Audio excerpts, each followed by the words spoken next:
Štip и Кочани на агендата на Министерството за економија за двете општини од истокот економија најавува инвестиции и концесии, особено во делот на црпење песок. Како Министерство за економија и како влада максимум ќе се ангажираме да им помогнеме и на општина Кочани, посебно на општина Štip, да во тој дел добијат и концесија, но дополнително и да го регулираат речното корито, односно да ги добијат сите тие дозволи од Министерството за животна средина, за да можат тие елементарни непогоди што се во минатото да се елиминираат како закана во еднината.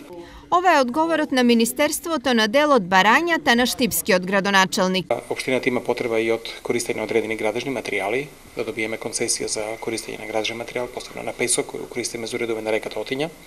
Тука ќе добиеме несебична поддршка од страна на Министерството за економија.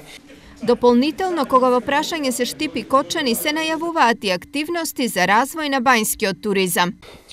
Некаде околу 1000-1200 км во овој регион нема развиен спа центар, што е дополнителна можност баш да се инвестира во оваа гранка. Ова се дел од активностите за кои денес заменик министерот за економија разговараше со градоначелниците на Štip и Кочани.